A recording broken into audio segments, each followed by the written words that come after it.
Hey guys, welcome back. अभी हम पढ़ने वाले हैं आपका फैक्टर्स अफेक्टिंग फोटोसिंथेसिस। ठीक है, what are the factors that are affecting the rate of photosynthesis.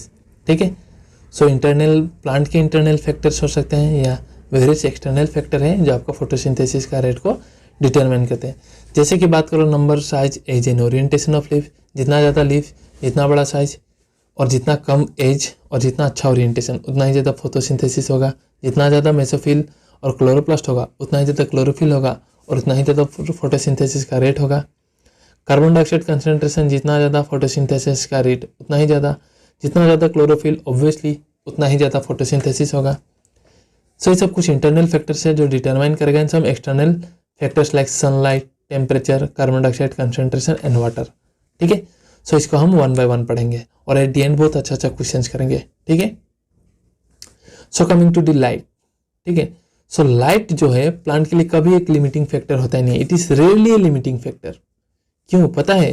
क्योंकि जो 100% जो भी लाइट आ रहा है, प्लांट उसमें का 10% लाइट को लेके ही प्लांट सेचुरेट हो जाता है अपना फोटोसिंथेसिस का प्रोसेस। ठीक है, सो ये जो है डायरेक्टली प्रोपोर्शनल है। जैसे जैसे लाइट का इंटेंसिटी बढ़ेगा, प्लांट को लाइट मिलेगा, उसका रेट ऑफ फोटोसिंथेसिस इंक्रीज होता जाएगा। But up to a certain limit, जब उसका सेचुरेशन हो जाता है 10% में, उसके बाद वो नहीं बढ़ने वाला। ठीक है, तब कांस्टेंट रहता है, चाहे जितना भी लाइट का इंटेंसिटी बढ़ा दो। बट उसके ज़्यादा अगर ज़्यादा तुम हाई टेम्परेचर के लाइट का इंटेंसिटी बढ़ाओगे तो आपका क्लोरोप्लास्ट जो होता है, क्लोरोफिल, ये सब डैमेज होने लग जाता है। और क्लोरोप्लास्ट और क्लोरोफिल डैमेज होने से क्या होगा? फोटोसिंथेसिस का रेट डिक्रीज होता है। ठीक है, so this is the graph for the overall effect of the light. ठीक है, आई होप क्लियर। सो पढ़ते हैं, चलिए। लाइट इंटेंसिटी, ठीक है, light quality, intensity and duration of exposure influences photosynthesis. ठीक है, लीनियर रिलेशनशिप होता है इनका बीच में। ठीक है, between light incident and carbon dioxide fixation. ठीक है, at low intensity high intensity करने से कुछ लाभ नहीं है और ज़्यादा करने से डिक्रीज हो जाएगा। ठीक है, लाइट सेचुरेशन होकर 10%, फुल लाइट का 10% होता है। Therefore it is rarely a limiting factor except अगर कोई प्लांट जो तुम्हारा डेंस फॉरेस्ट में उसको छोड़ के। ठीक है, और ज़्यादा हाई लाइट का इंटेंसिटी है तो क्या होगा? क्लोरोफिल डैमेज हो जाएगा और फोटोसिंथेसिस का रेट डिक्रीज हो जाएगा। क्लियर है? Now coming to carbon dioxide concentration.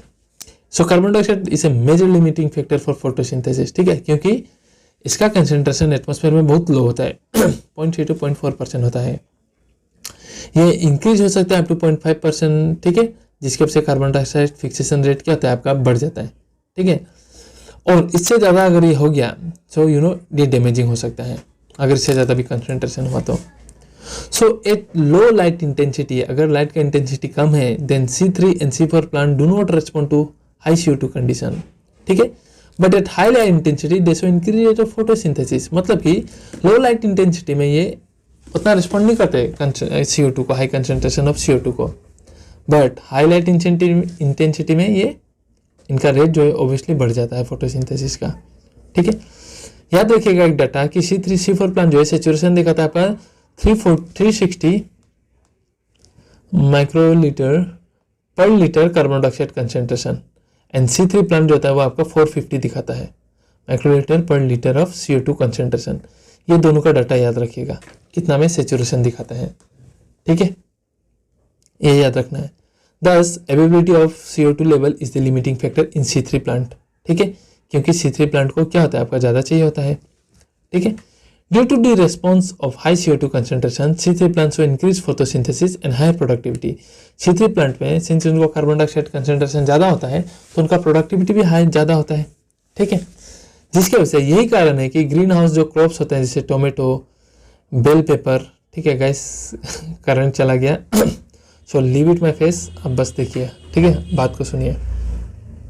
सो ये कारण है कि ग्रीन हाउस क्रॉप, जैसे याद रखिएगा टोमेटो, बेल पेपर को आप इस तरह से चैम्बर ग्रीन हाउस के चेस ग्रीन पर्दा जो होते हैं ना ग्रीन हाउस चैम्बर, वहाँ में टोमेटो और बेल पेपर को ग्रो किया जाता है। क्यों?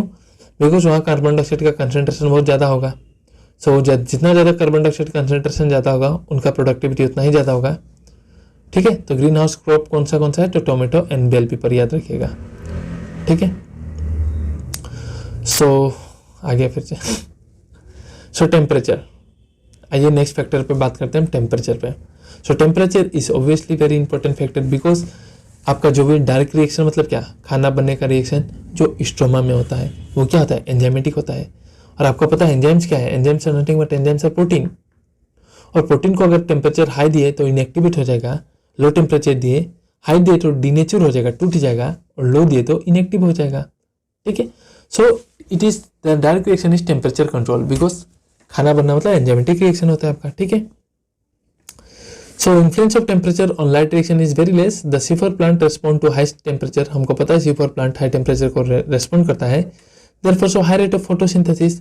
पर C3 प्लांट जो होता है उनके कंपेरिजन में 25 डिग्री सेल्सियस उनके लिए ऑप्टिमम है, so they respond at much lower optimum temperature. ठीक है, so the temperature optimum of plant also depend on their habitat, कि भैया कौन सा हैबिटेट में है। अगर ट्रॉपिकल एरिया में प्लांट है तो ऑब्वियसली उसका हाई टेम्परेचर होगा। ठीक है, टेम्परेट क्लाइमेट है, सो ट्रॉपिकल रीजन में ज़्यादातर C4 प्लांट ही होंगे ऑब्वियसली, है कि नहीं।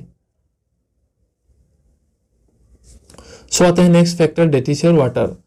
सो वाटर का अगर कमी हो गया कोई भी प्लांट में तो आपका होता क्या है, वाटर का कमी हो जाने से, वाटर स्ट्रेस से, और प्लांट जो है वाटर इवापोरेट ना करे बल्कि वो अपना स्टोमेटा क्या करते हैं, क्लोज कर लेते हैं। स्टोमेटा क्लोज हो गया तो उनका कार्बन डाइऑक्साइड भी कम होने लगता है, और कार्बन डाइऑक्साइड कम होने लगने से उनका खाना कम बनेगा और लीव्स जो है वो सूखने लगेंगे, मरने लगेंगे। ठीक है, सो वाटर स्ट्रेस होने से विल्ट लीव हो जाता है इस तरीके से। देखिए क्यों, बिकॉज वाटर स्ट्रेस होने से स्टोमेटा बंद हो रहा है, स्टोमेटा बंद होने से कार्बन डाइऑक्साइड अंदर नहीं आ पाएगा, मतलब उनका एबिलिटी नहीं होगा। ठीक है, सो कहीं ना कहीं कार्बन डाइऑक्साइड का इफेक्ट प्लांट में डायरेक्टली पड़ता है रेदर देन ऑन फोटोसिंथेसिस। ठीक है, सो आई होप इसके साथ ये चैप्टर क्लियर है। कुछ शानदार क्वेश्चंस करते हैं, चलिए। So law of limiting factor was proposed by Blackman साहब। At high intensity of chlorophyll structure is destroy, it is called photo oxidation. Light से डिस्ट्रॉय होता है जब क्लोरोफिल स्ट्रक्चर, तो उसे हम फोटो ऑक्सीडेशन कहते हैं, याद रखिएगा। ग्रीन हाउस क्रॉप्स, ठीक है, like tomato and bell pepper grow and yield higher in, जब उनका कंसंट्रेशन CO2 का कंसंट्रेशन हाई हो। ठीक है, because this are C3 plants. During light phase followings are formed. Light reaction में क्या बनता है आपका, ATP बनता है। ठीक है, हाइड्रोजन H2O से हाइड्रोजन डोनर निकलता है, ऑक्सीजन होता है, ऑक्सीजन भी बनता है। Direct reaction of photosynthesis is called because it does not direct depend on light directly, ये लाइट का प्रोडक्ट पे डिपेंड करता है। ठीक है, the enzyme not found in C3 plant, obviously PEP carboxylase. ठीक है, when primary acceptor combine with CO2 इन मेज, मेज मतलब सीफर प्लांट, तो सीफर प्लांट में पहला कंपाउंड क्या है, oxaloacetic acid. Photolysis of water कहाँ होता है आपका, ल्यूमेन की ओर होता है, थाइलोकोट का, और NADPH कहाँ बनता है आपका, स्टोमा साइड में। वाह, क्वेश्चन काफी इंटरेस्टिंग है। ठीक है, सो केम प्लांट्स, तो केम प्लांट्स के बारे में बता दो कुछ एक चीज। ठीक है, क्रेसुलियन एसिड मेटाबॉलिज्म, ये प्लांट्स होता है आपका क्रेसुलियंस। ठीक है, पाइनएप्पल्स में भी दिखाई देता है, पाइनएप्पल।